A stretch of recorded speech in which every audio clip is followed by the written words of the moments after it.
Welcome to Crossroads. The new administration is working to remake the federal government, kind of all across the board. And in a recent announcement, Assistant FBI Director Dan Bongino said that he and FBI Director Kash Patel, they're working on, quote, important cultural changes within the agency, the FBI. And among these is an effort to remove employees who they say have violated their oaths, and also those who invited partisanship into the workplace. Now, let me show you what he said. He said, the director and I have been using social media to highlight samples of the investigative work, crimes against children initiatives, counterintelligence operations, and counterterrorism initiatives. But I want to make sure we highlight some of the other important cultural changes we are implementing within the FBI. He said the accountability process is ongoing as we move disciplined and focused leaders into critical positions in the field, and we are removing employees who have violated their oaths and those who invited partisanship into the workplace. Now, he also adds, the process is ongoing and will not stop. And he says, yes, as reported, we are making changes to the hiring process, the physical fitness requirements, and we are also looking at ways to enhance our defensive tactics training, meaning they're trying to get more fit, get better at using their guns and so on, and the standards are coming back. And he adds, we are looking at making these programs better because we want our agents' workforce to have the physical skill set to de-escalate when necessary. This is a critical law enforcement skill when encounters can quickly turn into life or death scenarios. And he adds, we're also working on an enhanced compliance process to ensure many of the mistakes of the past are never repeated. That's going to be a big thing, by the way, because there's a lot of accusations against weaponization of justice, right? Ensure the mistakes of the past are never repeated. He adds, both the director and I have had multiple meetings on this topic, and we're working on substantive changes to current procedures, and we must be held accountable, he said, both internally to management and externally to the people we work for, given the gravity of our responsibilities. He said, good weekend. Thank you for your support. More updates and releases coming as soon as we finalize the products. Dan Bongino. That's a big deal, actually. They're doing a lot of things right now in the FBI that's kind of happening across the federal government right now. But on the point of the FBI, one of the big standouts here is the idea of violations of oaths. Now, look, when he talks about violations of oaths, people being removed who violated their oaths, it's not fully clear just yet on what types of violations that could involve. He doesn't, break it down. But that very likely has to do with the oath that they take, right? What is the oath? It's the same oath that if you're in the military or law enforcement or government, that you have to swear. You swear to uphold and defend the Constitution against enemies both foreign and domestic. So what might that involve? If an agent was in violation of their oath, what would that mean? Well, anything the Constitution protects. So if they were going against a constitutionally protected right, it would be a violation of the oath. If they were allowing a violation of the oath to take place without stepping forward, then that would, of course, also be a violation because they also agree and swear to protect the Constitution internally as well. That would be freedom of speech. That would be freedom of belief. That would be the right to bear arms. That would be protections against illegal searches and seizures. That would actually be the entire system of proper due process, actually, courts and so on. That would be the freedom of assembly, and it would be a lot of other things as well. And under some policies, there have been accusations that basically all of these were being infringed on in some form or another. And another big piece is going to be race and gender politics, because remember, any form of discrimination under the Civil Rights Act would fall under that. A big issue with this is that while there are different interpretations of the Constitution on that issue, under the Trump administration, any policies that discriminate based on race, gender, religion, or other issues, they're being regarded as violations of the Civil Rights Act.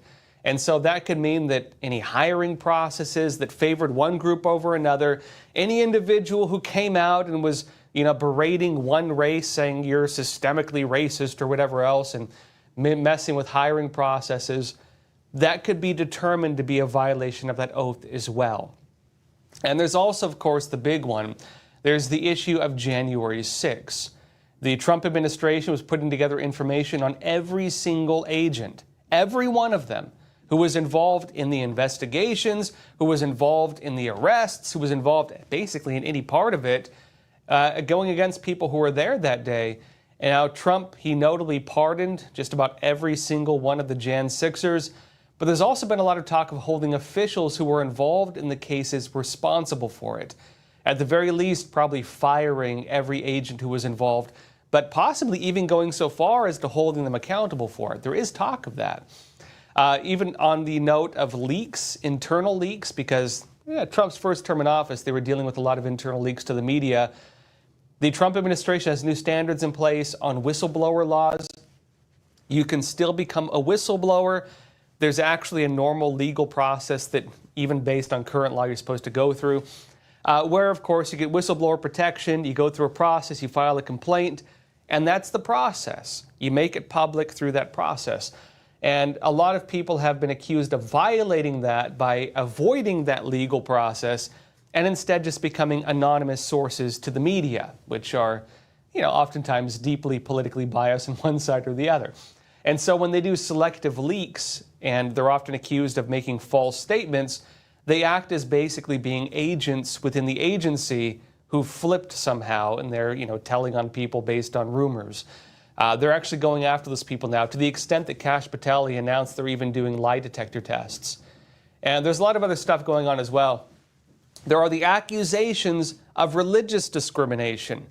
You might remember previous administration, there were a lot of accusations of Christians having been targeted. Evangelical Christians being labeled as terrorists in some documents, not necessarily FBI, but overall. There were Catholics, devout Catholics, being labeled as terrorists.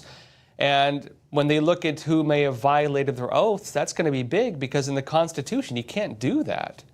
So if they're going after people who violated their oaths, this includes any actions that could have discriminated against or targeted Christians, or any religious group for that matter, including people who were arrested, for example, for protesting outside abortion clinics. That was one of the big things the Trump administration has done, going after maybe the agents involved in that will also be held accountable. People who investigated Christians, again, because of that issue. Trump notably pardoned many of the Christians who were arrested and prosecuted for their protests. It could also be people who investigated, who were carrying out investigations over related issues. If they were targeting a religion, if they were targeting a religious group, that could also be a violation of their oaths. And they now face internal investigations by the FBI for doing that. Now, the full details on what exactly they're doing is still thin.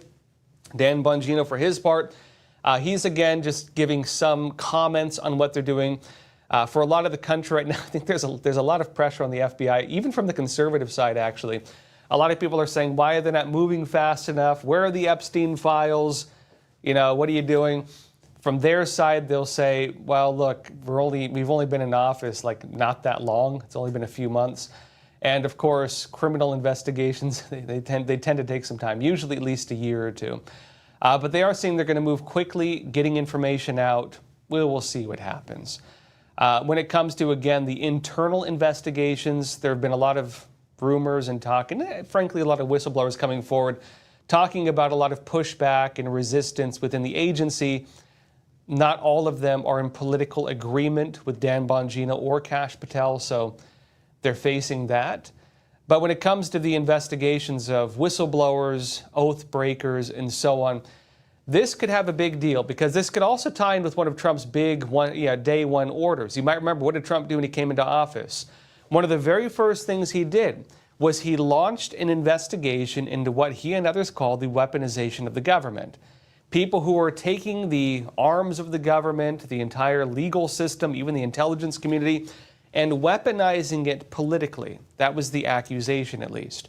Trump ordered a full review of all law enforcement, all judicial, and all intelligence community actions, everything that has taken place under the previous administration. Every single case, allegedly at least, is going to be investigated, reviewed for any type of alleged weaponization of government. And so as they carry out that investigation, again, we will see if individuals who they determine have maybe engaged in weaponization of government, targeting of innocent Americans. through means that were deemed political, they could face punishment somehow. At the very least, they could be held accountable for violating their oaths. The findings of that order are still not public. They're still doing it. We don't really know what they've found. We don't really know anything. They're not telling us. But it is likely those investigations are still underway, and that could play a big part into what they're doing right now, as they're saying publicly. This is actually not isolated, though. Across the entire administration, there's also similar moves taking place. The Trump administration, another example, they're creating a new program for government employees to educate themselves about the U.S. Constitution. They want to teach them, what does the Constitution actually say? If you want to uphold your oath of office, well, you're protecting and upholding the Constitution, defending the Constitution. What does the Constitution say? What rights are you defending?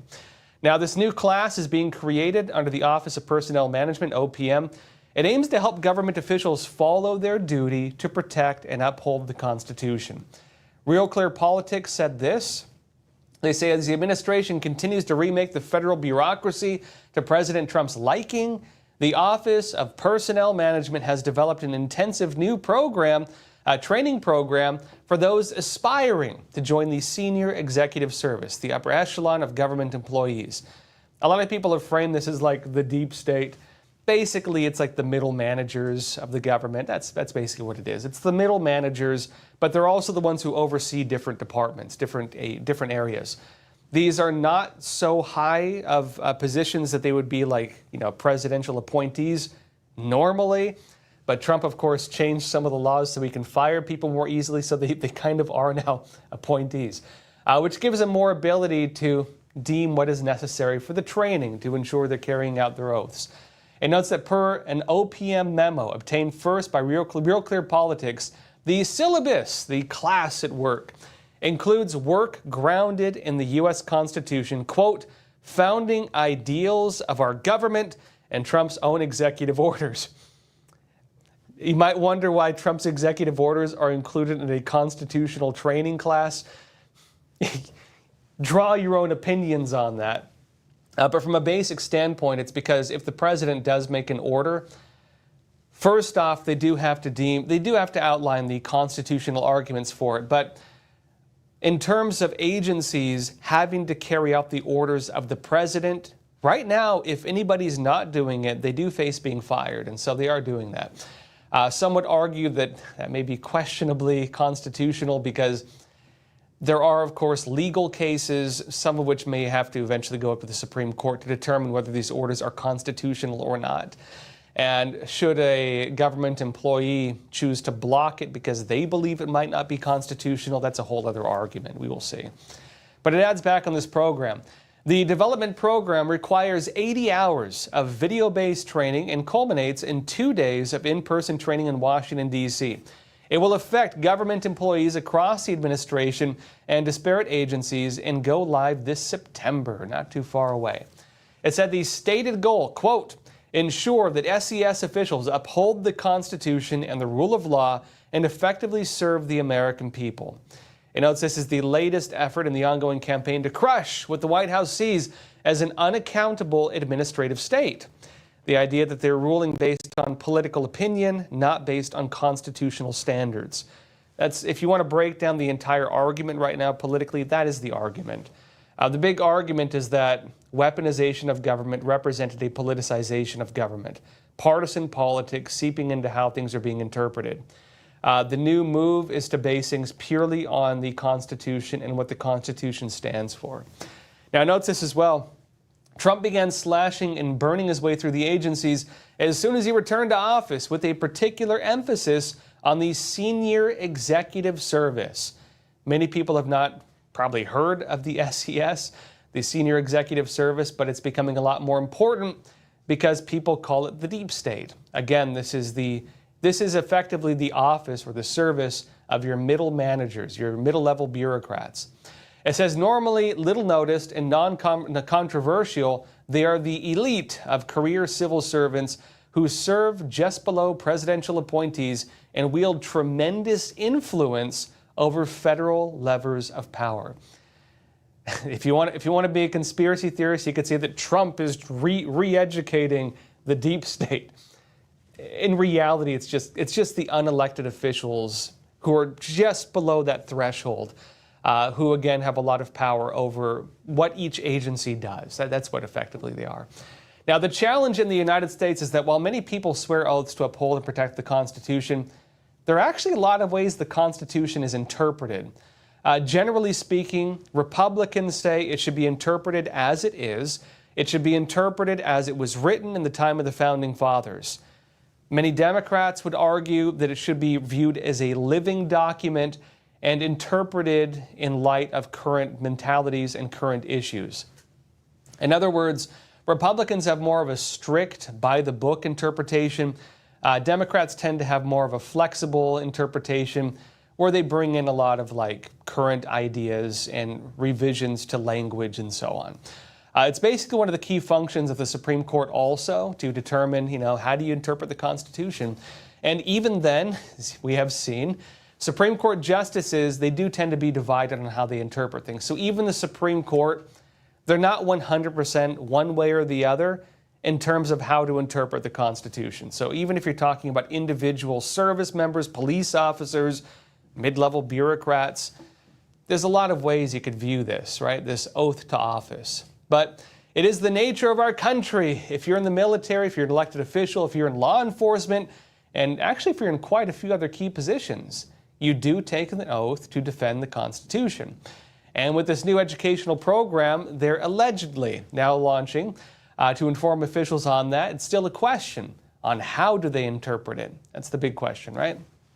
Now, that said, it could also soon be easier for federal employees to get fired, one of the new powers that has been created.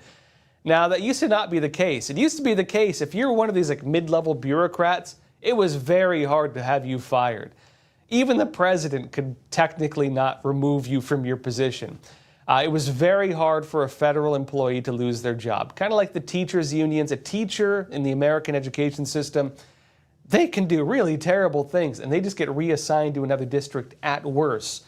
Basically the same thing for a lot of mid-level bureaucrats. It's very hard to fire them. Now, that was also not really a power the president had. Even the president of the United States, if it's a non-appointed position, he couldn't say, you're fired, at least not for most of them.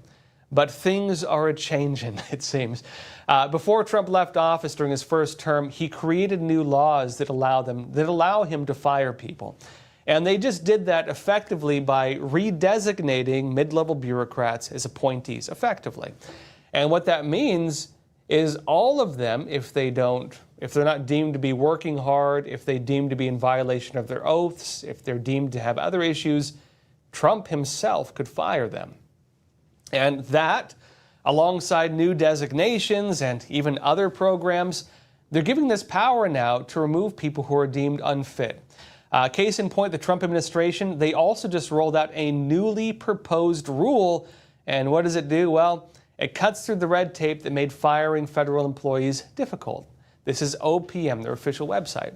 It says the U.S. Office of Personnel Management, OPM, has proposed a rule to strengthen suitability standards in the federal workforce. Suitability standards. It says this step is part of President Trump's implementing the Department of Government Efficiency Workforce Optimization Initiative.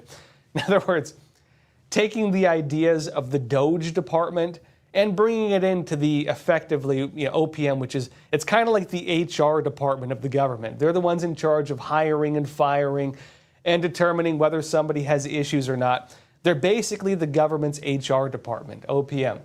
DOGE has now entered HR. And also they say the presidential memorandum strengthening the suitability and fitness of the federal workforce. Now, notes further in. The rule authorizes OPM to take suitability actions against current employees for misconduct occurring after hiring, applying the same standards used in initial hiring vetting. So if you got in based on, they deemed you were fit for that position, and then over the course of time became unfit, they can fire you. It says agencies will have broader authority to flag conduct such as deliberate tax evasion, unauthorized disclosure of sensitive information. That's an important one because that's that's leaking information to the media or to key officials or whoever else. That could even be people who become foreign agents or spies. And it says, and other behavior inconsistent with the public trust. So all those, again, leakers and so on, they're in danger right now. It says the rule allows federal agencies to refer cases to OPM to request a suitability action be taken against an employee for post-appointment conduct. Meaning, in other words, OPM has its way of handling cases, but this also creates a communication channel between different agencies and OPM. Effectively, it means that if an individual within the FBI or the IRS or anywhere in the government, if they say, hey, my colleague is engaging in activities that maybe they're leaking to the media, maybe they become foreign agents, maybe there's some conflict of interest, maybe they're violating their oath of office, they can tell HR. They can call up HR and say, hey, you might want to review this individual. And of course, HR for the government being, again, OPM. It notes also the rule resolves a long-standing gap by making it clear that individuals found unsuitable may be removed for post-appointment conduct. Because again, you might think, well, you mean they couldn't fire them before if they did things after being hired that went against basic normal employment standards? That was in fact the case. It was very hard to fire them. They've now put in place an additional standard that makes it much, much easier to fire people if they're not pulling their weight, if they're engaging in bad activities, or if there are other issues. And, again, I do think among Democrats there are some concerns that this would kind of be like reverse weaponization of government. Interpret it as you will, of course. But look, this is also something big happening. It's not just a couple agencies. This is basically the whole government. That is also in addition to other changes we're seeing, where the designation of mid-level positions have been changed. Remember, I mentioned Trump has the power now to remove them, personally. And it's in addition to other policies, including new standards on whistleblowers to prevent leaks to the media. They remade some of the standards on that. Trump even made official orders changing the different requirements for whistleblowing. This is also requirements against working from home. Many people chose to give up their jobs because they didn't want to go back to the office. That was a big one. And also just various standards on efficiency and physical fitness and other things like that. It's making employment with the government having a much higher threshold than it used to. And it's also the military. We're seeing very similar shifts taking place in the military right now. The latest of many moves, Defense Secretary Pete Hegseth has launched a restructuring of a military agency involved in kind of how they improve new weapons for the Pentagon. Now, the Common Defense said this.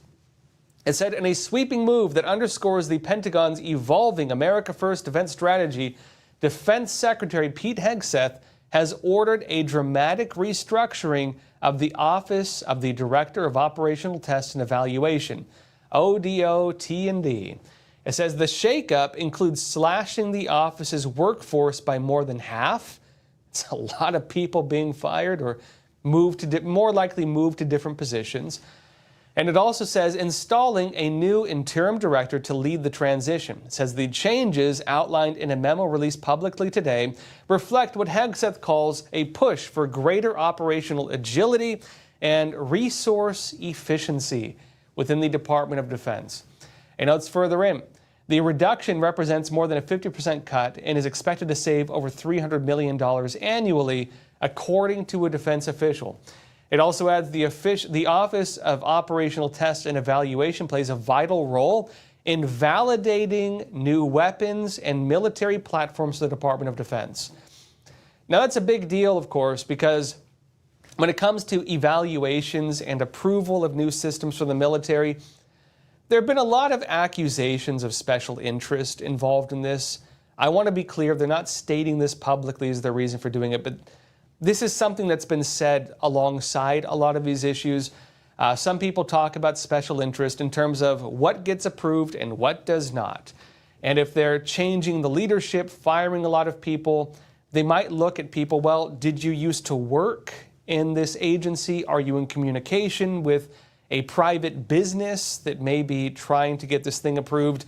Do you have a deal where once you retire from your position, You're going to get a key position within this defense company that's selling the product that you're in charge of approving or denying. There's a lot of accusation of special interest. I want to be clear, in this particular notice, they're not saying that, but this is something that's been said a lot is one of the key problems. And also, when it comes to negotiations on prices, you might be surprised that the military pays significantly more for bulk than even a normal consumer might pay for an individual item. In terms of defense contracts, they're known to just massively overspend.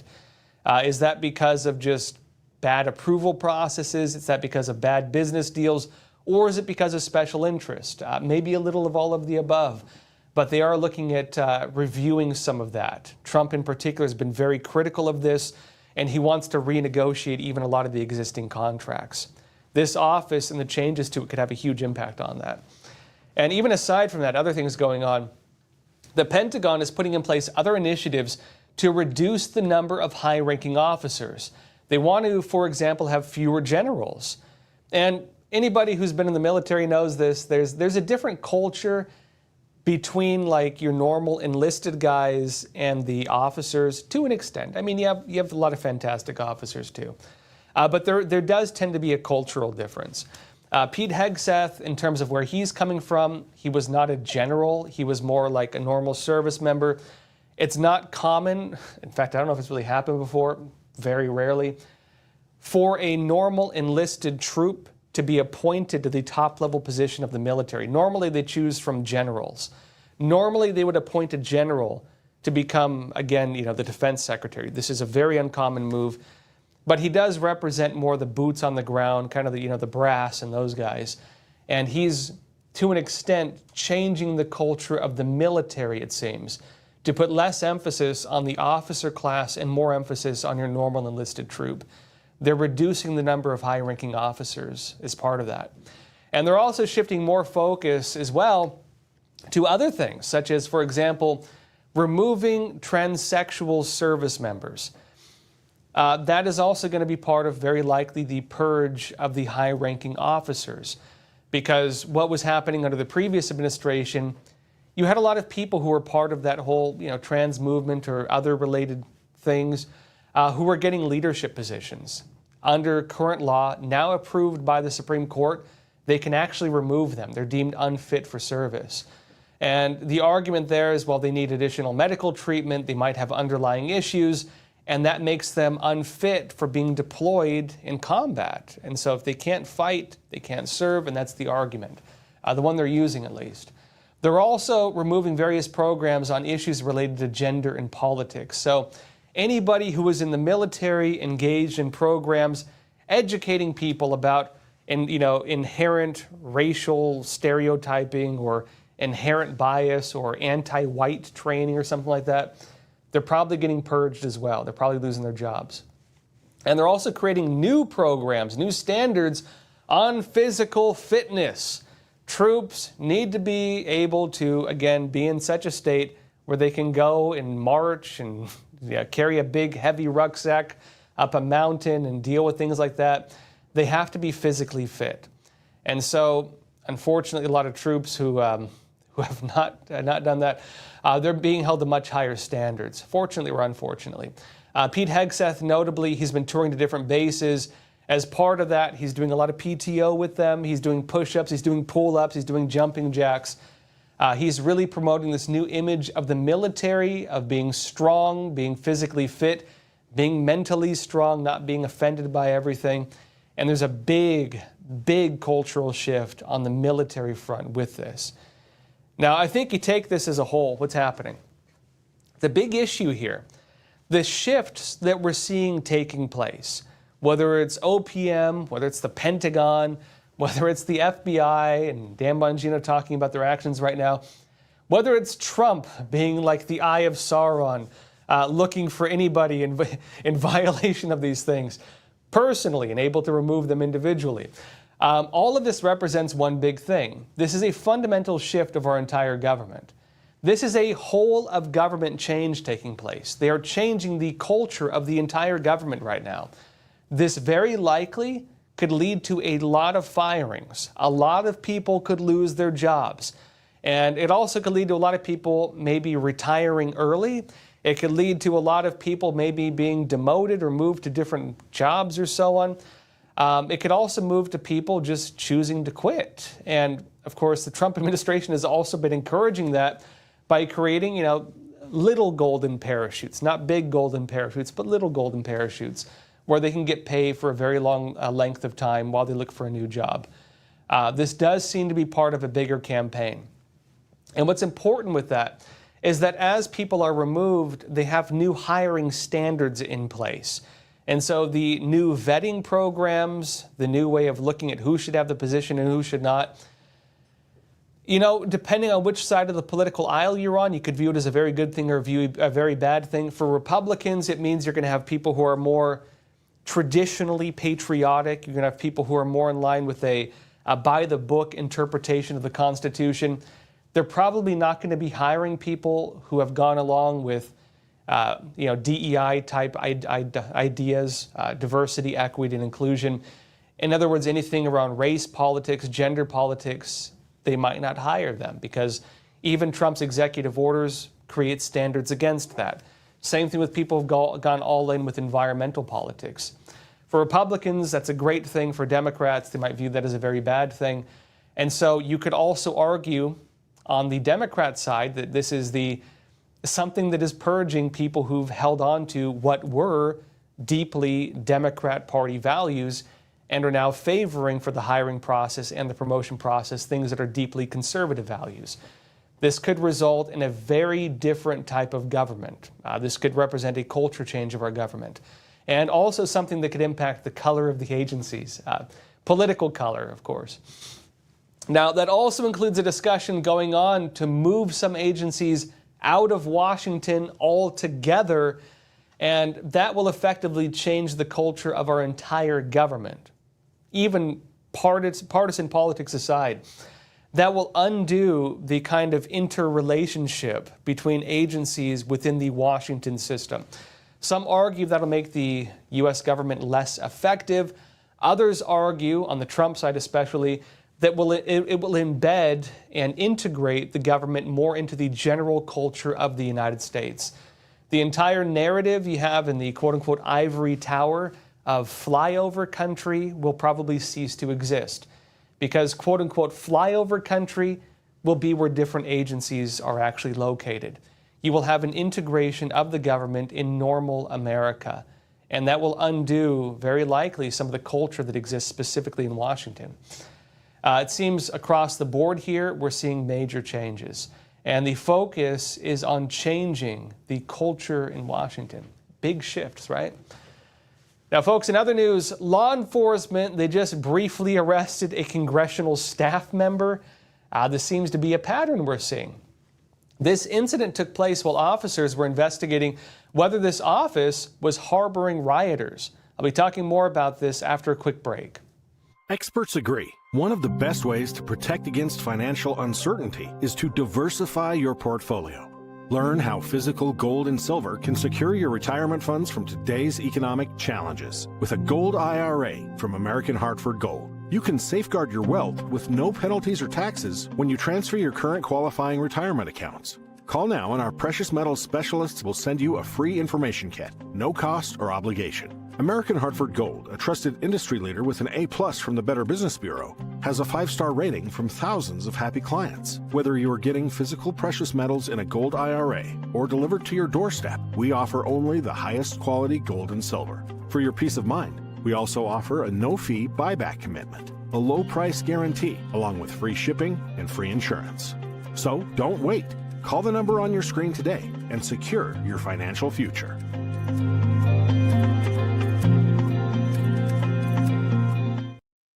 Welcome back. Law enforcement briefly arrested a congressional staff member who was catch and release. Briefly arrested and quickly let go. And the incident took place while officers were investigating whether this office was harboring rioters. They went there, they were blocked from carrying out some of the investigations, they arrested someone. It's also being accused by Democrats as being a type of weaponized justice. They're the ones now saying the government is being politically manipulated effectively.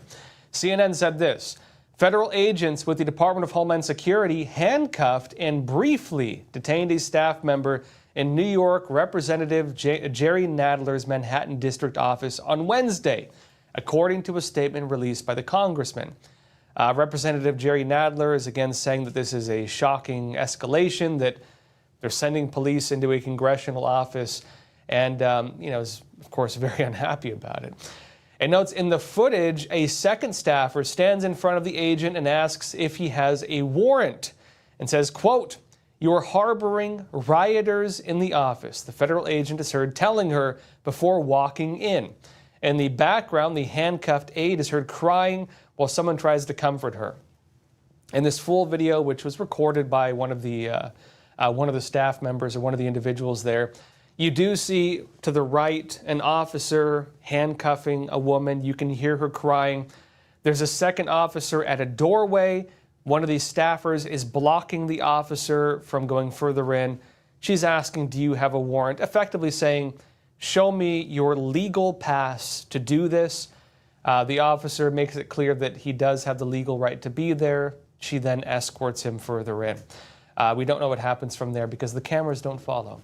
It notes, though, here, activists on Wednesday were protesting outside of Varick Immigration Court, located on a different floor of the same building as Nadler's office, in opposition to the detention of migrants at the courthouse by U.S. Immigration and Customs Enforcement, ICE.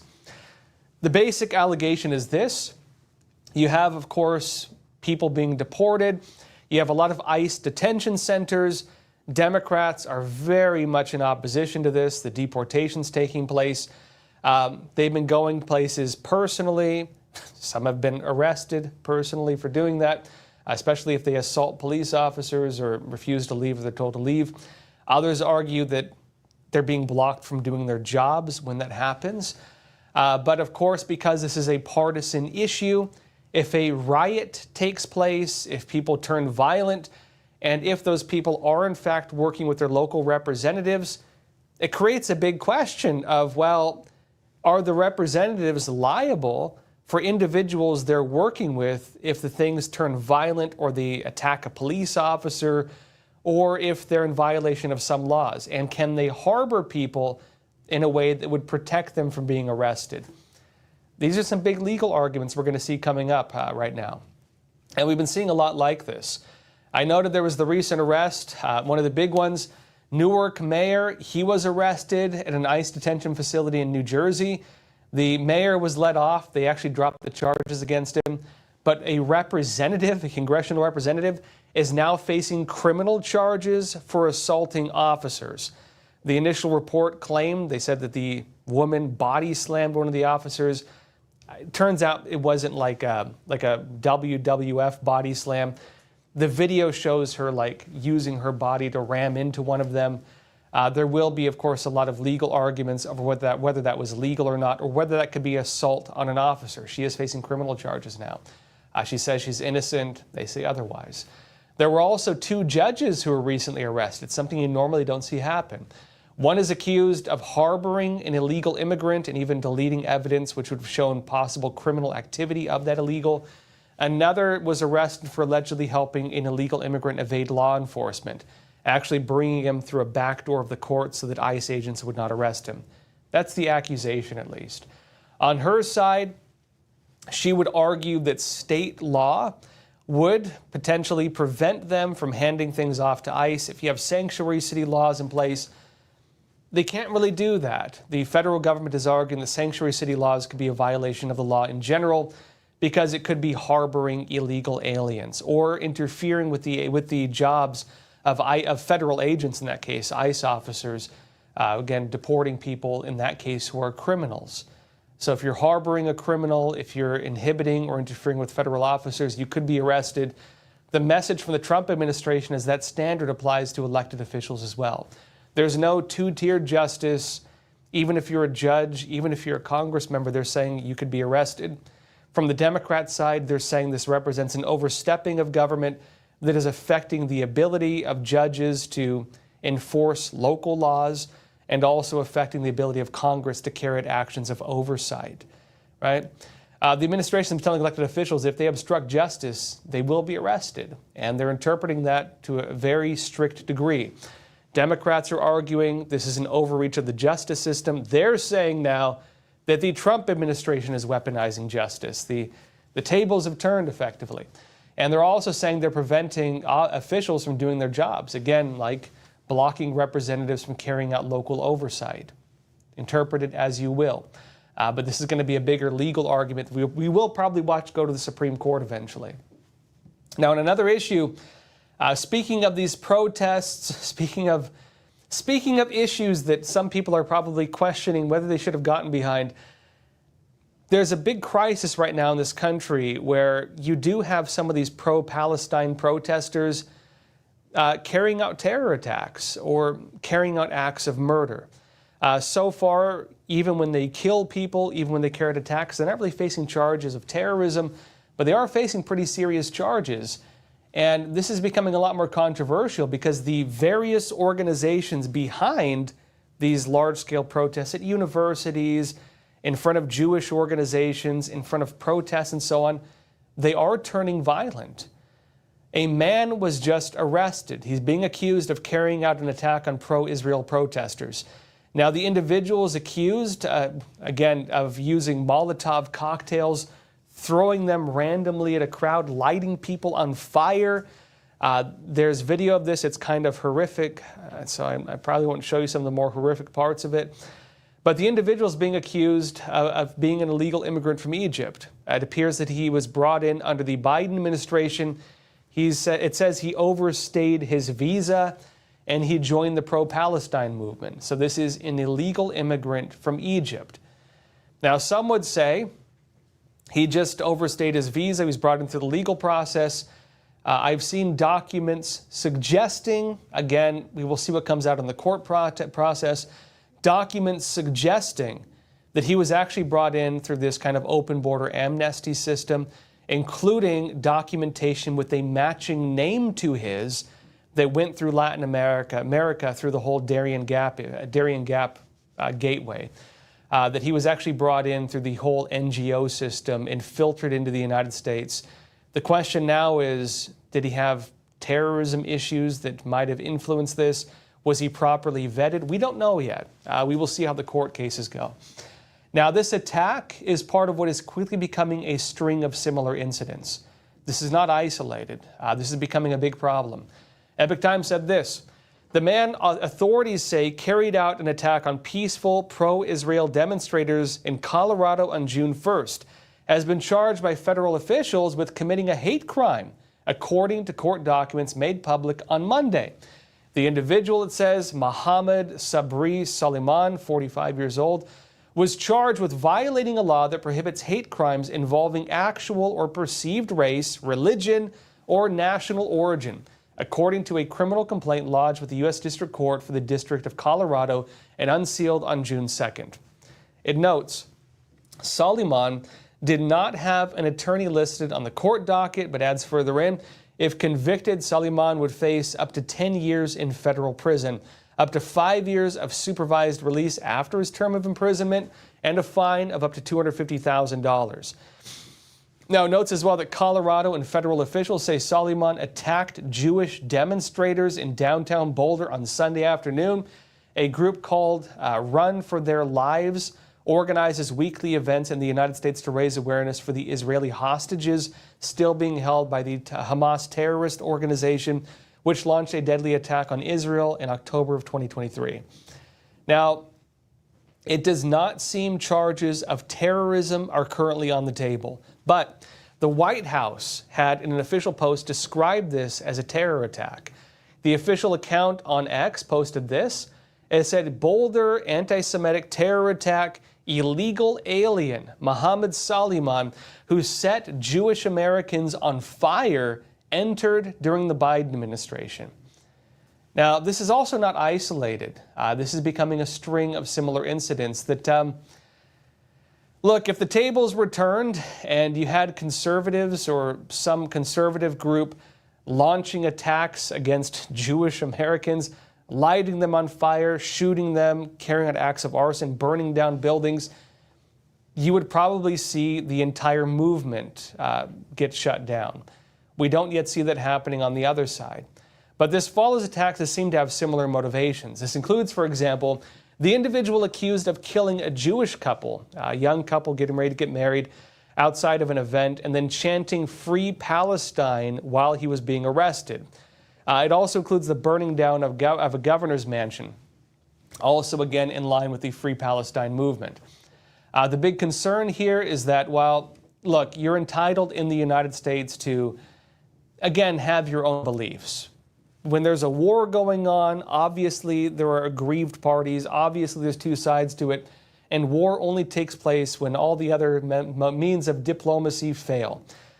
But when one side oversteps the boundaries and begins killing the other side, begins carrying acts of arson, goes from being peaceful protests to very violent protests or even threats of violence, that's when it starts overstepping things. With some of these individuals, including in particular the individual who shot, again accused at least, of shooting and killing two people outside of a Jewish event, again innocent till proven guilty, right? The accused individual was actually tied in with a communist organization and a socialist organization. These organizations are also part of the entire nexus of the funded grassroots that does represent the very far left that unfortunately has found its way into the Democratic Party. And this could make a lot of them look very bad, especially because you have a lot of big money pouring into those organizations. If you have an individual carrying out terror attacks, it taints the entire thing. So this is, again, becoming a bigger conversation. We will see what happens with these individuals. And we'll also see what happens in terms of officials getting behind these movements, because a lot of them were until very recently. We'll see what happens. Everyone, that said, you have a question, comment, leave it in the chat. Let's jump into some questions. Let's see, Denise B., first question. You're saying the leaking of info to the media instead of following the whistleblower process is comparable to foreigners coming into the country without the approved immigration process. Yeah. Well, and that's the argument, right? Because some people would say, well, these are migrants. These are undocumented migrants. What is an undocumented migrant? What a revision of language, right? Effectively, what they're doing is they're changing language in such a way that removes the perception of a violation of law from that activity. If an individual is a migrant, it suggests that they're just coming here as part of the normal legal migration process. If they're undocumented, it means that they're not doing something wrong. They just don't have the proper documents. In reality, of course, these are people who are in violation of American law. They're violating our laws, meaning they're criminals. And by not calling them illegal aliens, which is the actual legal term for it, and then moving from illegal alien to, alien to undocumented immigrant to undocumented person, whatever, you're gradually changing the perception of it. Same thing with the whistleblower laws, as Denise B. says.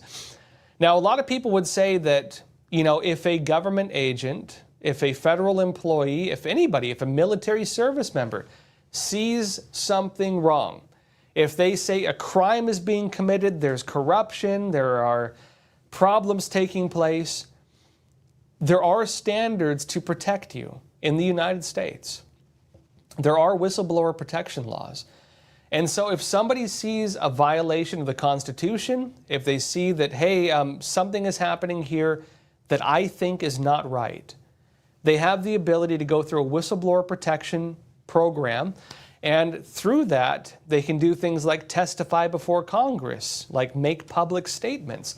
They can actually go public and begin telling the media what they see happening. That is a protected process. Now, there are some problems with that. During the Biden administration, past 4 years, there were a lot of whistleblowers. For example, there were the IRS whistleblowers that came forward. And a lot of them said that when they became whistleblowers, there were FBI whistleblowers, for example. They said that when they came out as whistleblowers, they were punished. Some of them said that their lives were made very difficult, their income was put on hold, and they were placed in certain categories which made it so they could not get other jobs, so they couldn't find new employment, but they couldn't make money either. A very hard position to be put in, because it means that you lose your means to take care of your family. You don't have a way to get an income, and you could say it's a way of kind of choking you out or punishing you. That was their argument. And so there were people who did go through the normal whistleblower protection process, testified before Congress, and told Congress that they believed they were being punished for becoming whistleblowers. And so that does bring up a whole other argument of, well, yes, we have a whistleblower protection process, but if people are not protected when they become whistleblowers, people might not want to do it because you're putting your head on the chopping block, right? You're putting your livelihood and your safety at risk by becoming a whistleblower.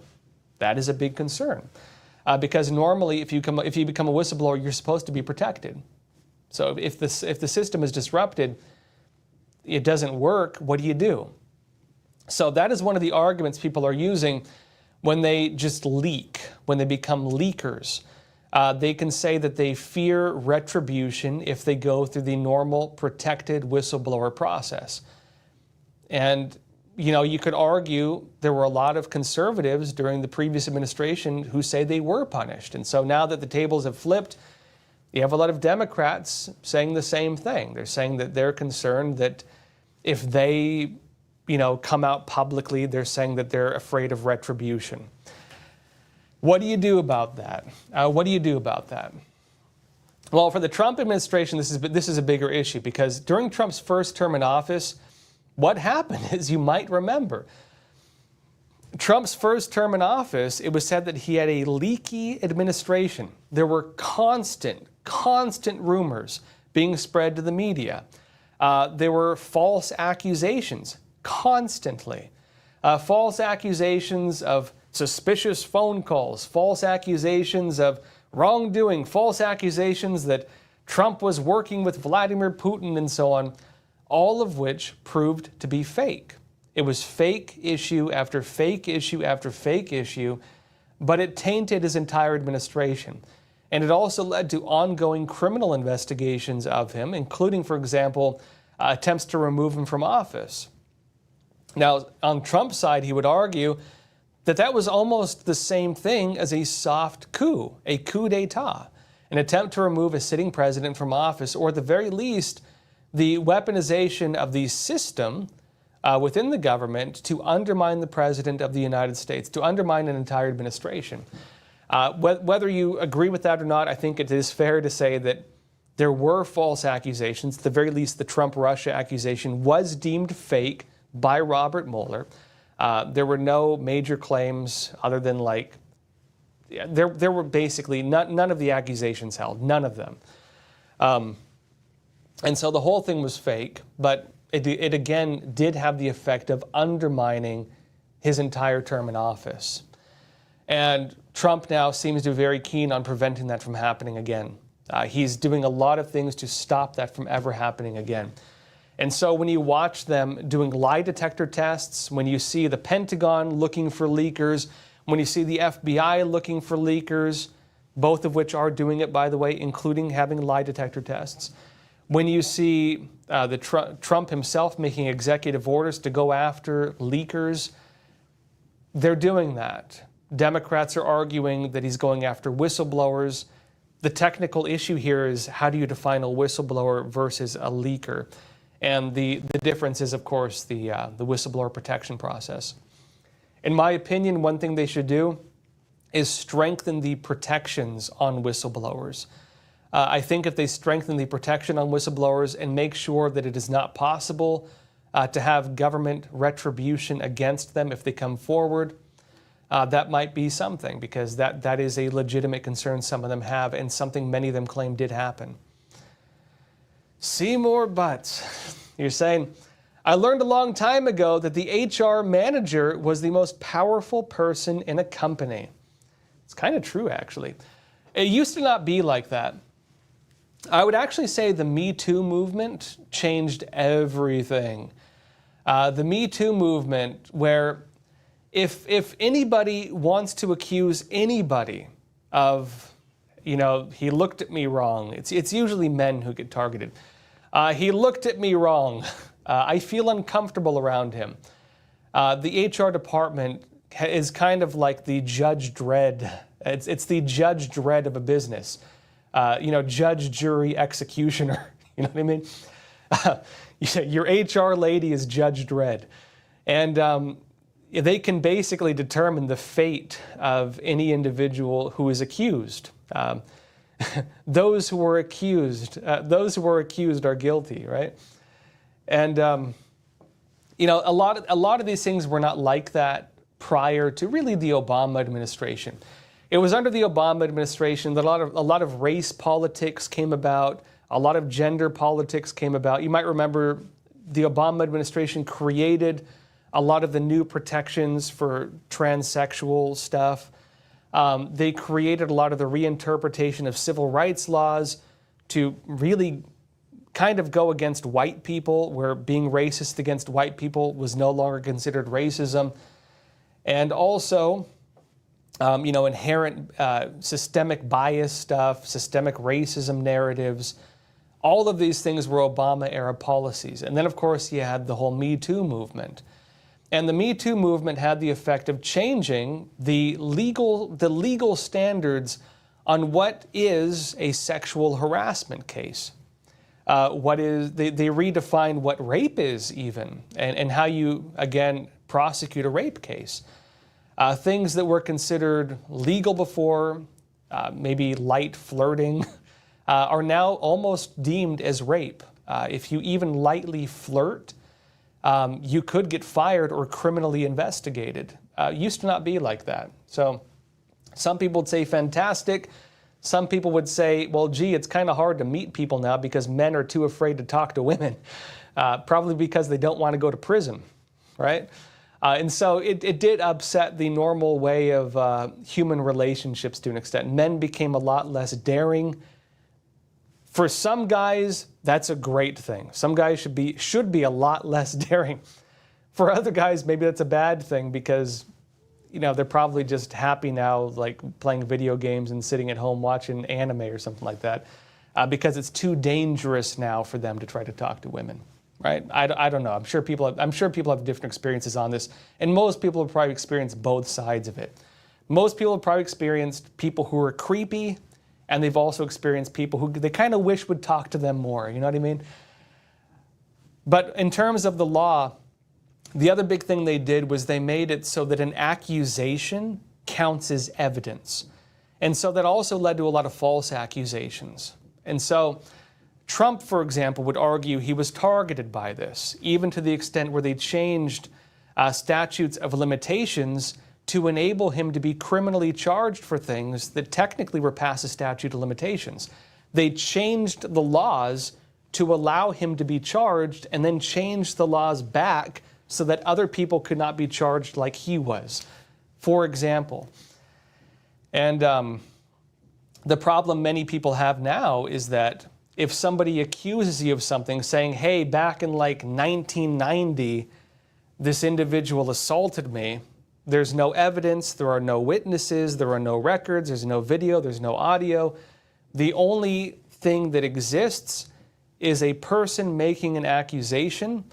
In some states, like New York City, the accusation counts as evidence. And so if the accusation counts as evidence and there's no existing counter evidence because it happened so long ago, it effectively means you are guilty by accusation. And so it's impossible for people to not be guilty. Anybody who wants to ruin someone's life can do it very easily because of this. And while there are a lot of legitimate claims, there are also many illegitimate ones. It's both sides, right? And so when it comes to businesses, HR departments, since the Obama administration, have been massively empowered and even in some states legally required to play that role. And so, yeah, they've become judge, jury, and executioners of these policies within agencies and businesses and everything else. And so they have massive power now. Science Chick 72, you're saying twisting word meaning is classic communistic tactic. It absolutely is. I'll give you a few examples. Under Mao Zedong in China, under the Chinese Communist Party, they talked about imbuing language with revolutionary potential. They called it power words, they called it. So they would take an existing word, imbue it with revolutionary context, and change the interpretation of a word. For example, one clear example of this in China is the word for blind belief or superstition. So in China, the idea of blind belief was not a bad thing. If you were a student, you would believe your teacher. Maybe a better translation for it would be faith. You're blindly believing. You have faith in a person. You trust a person. You believe your teacher, and so you're able to learn. You believe your parents, and so you're a good child. You believe in your religion, and so even though maybe you haven't seen somebody walk on water or change water into wine, you believe. You have faith, right? You believe that if you're a good person, there's a good future.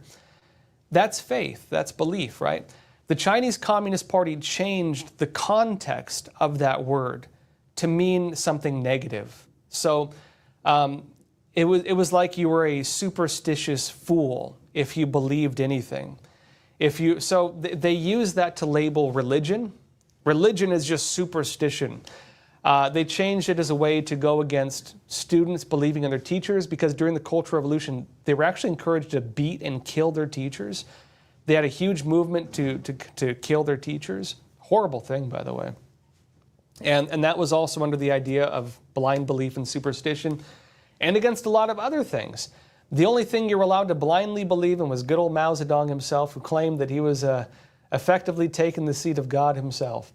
And so if you did not blindly believe Mao Zedong, you could also be killed, right? But again, when have communists ever not been hypocrites? Never, I would say.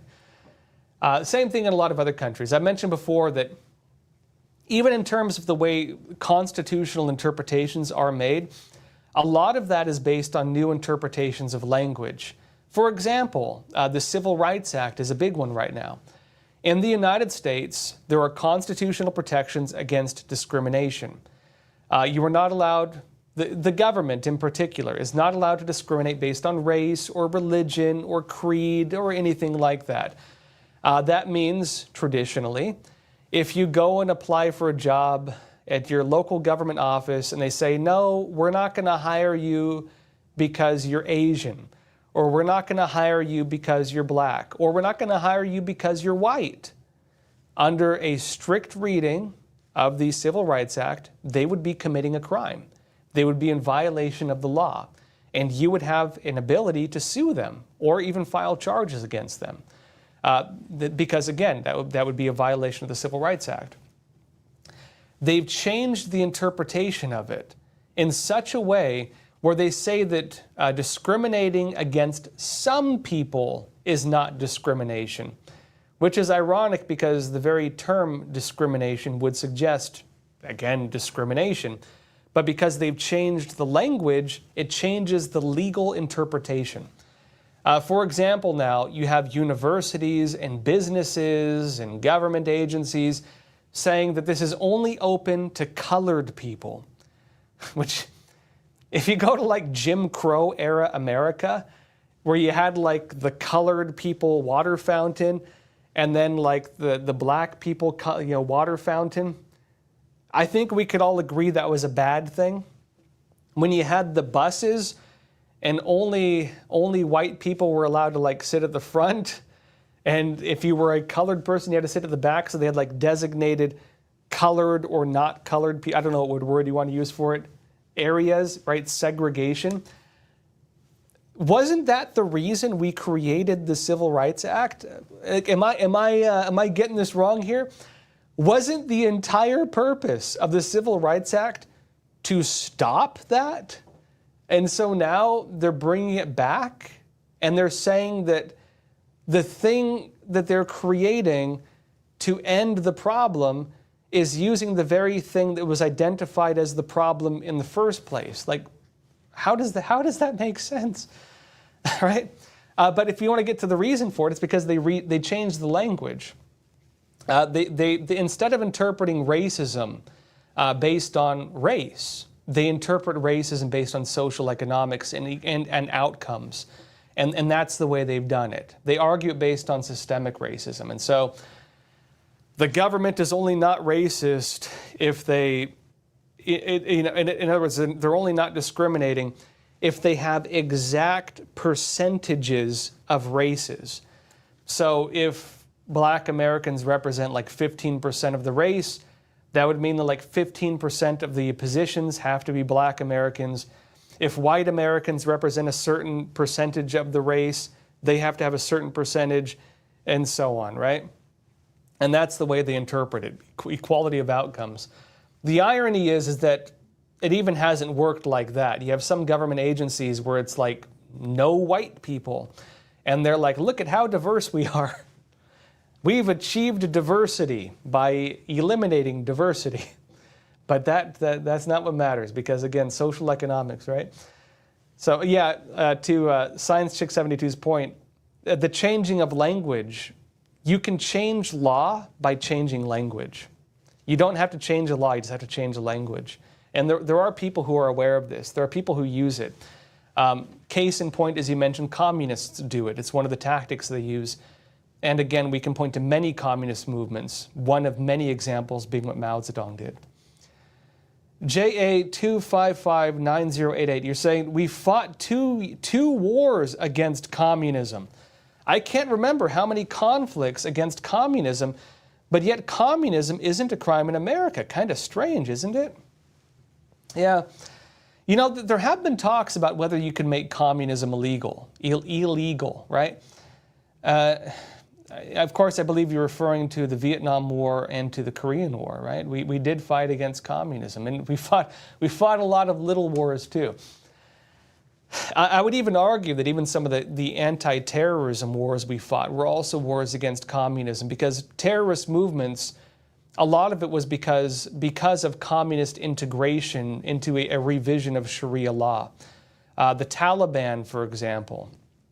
The Taliban was nothing more than the violent revolution branch of the Muslim Brotherhood, which was based on a religious revision that integrated communism into the religion, which is very very clever of them.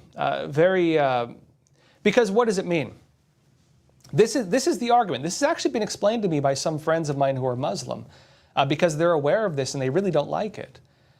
This was actually explained to me by an influential Muslim who is very much against communism. And here's what he said. What the communists did with the terror wars is this.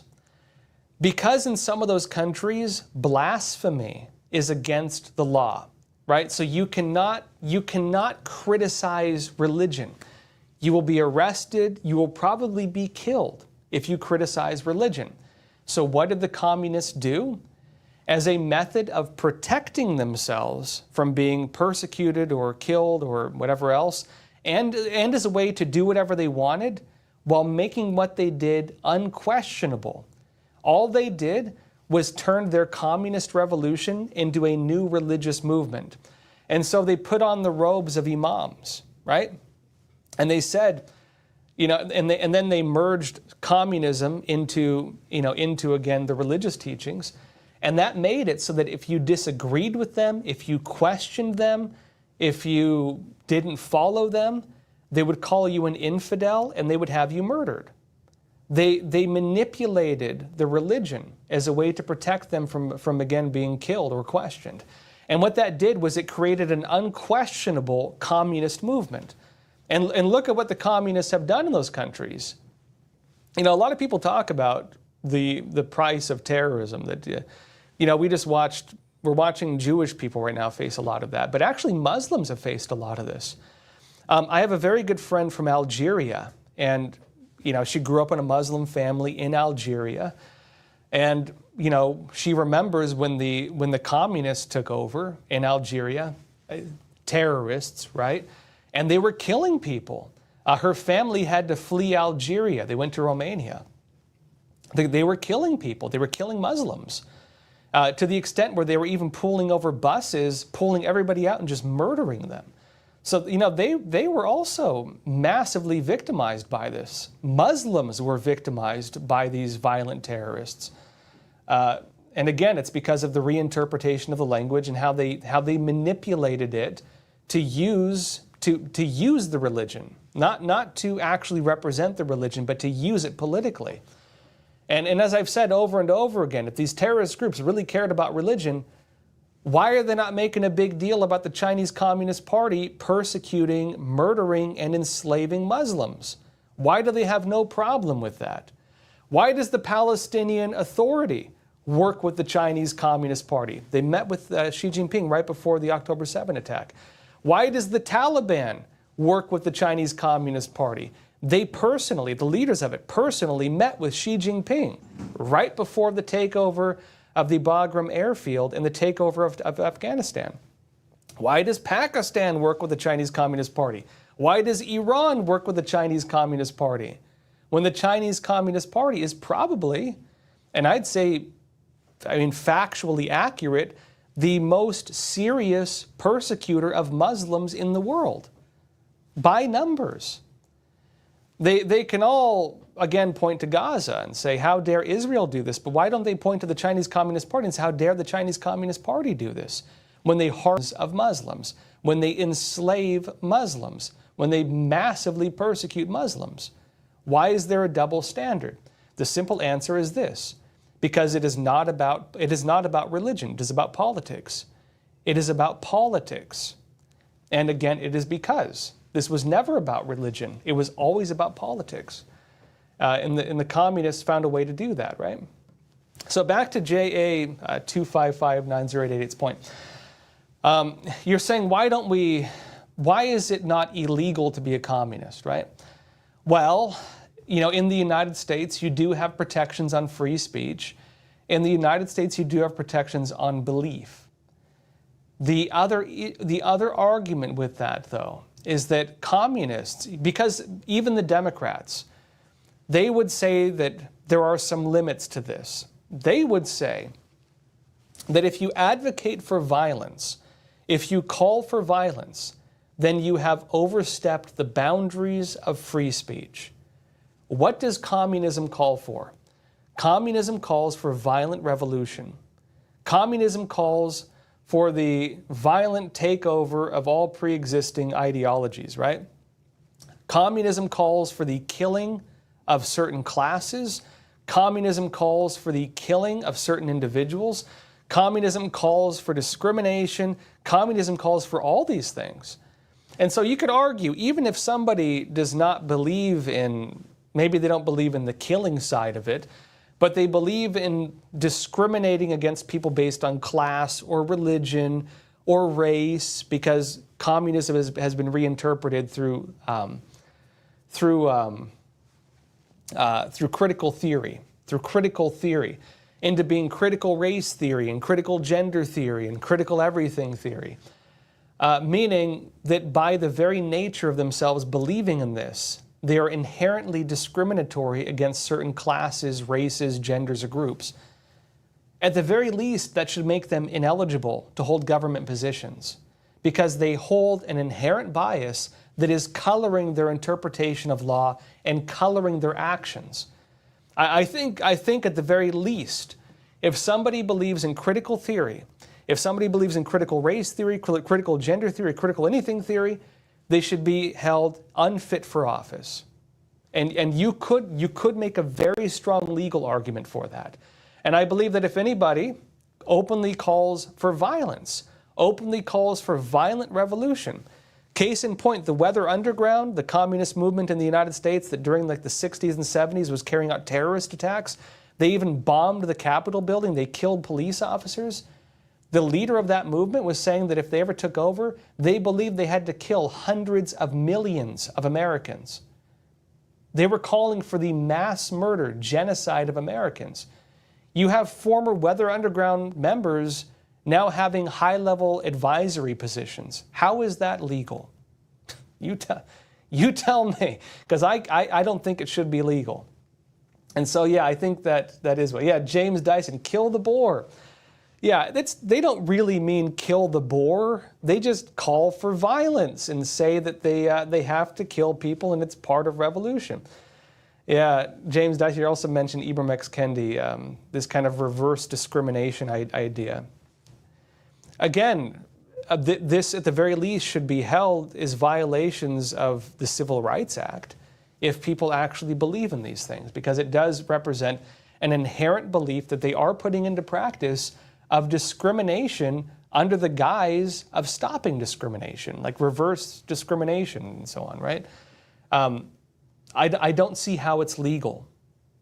Really, I don't. And I do wonder if the Trump administration, or anybody for that matter, will ever use that, because I do think there's a very clear legal opening for them to use it as a way of getting rid of some of these individuals who are very much engaged in calls for violence, calls for discrimination, and calls for everything that I believe we should all condemn. I think we should all condemn these things. And am I wrong for saying that? I don't think so, right? I'm against that kind of stuff. I think it's terrible.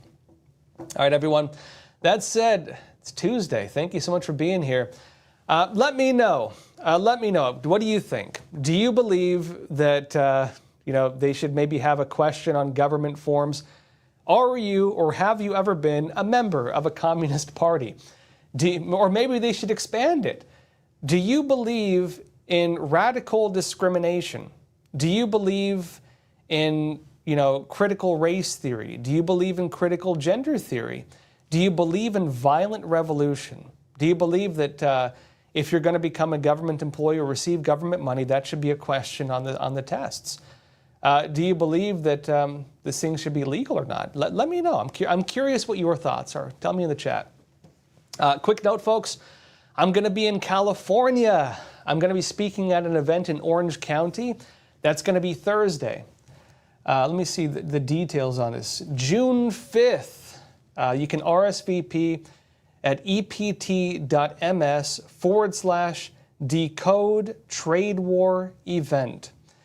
If you want to come hang out, you want to talk, come to the event. I'll be there this coming Thursday.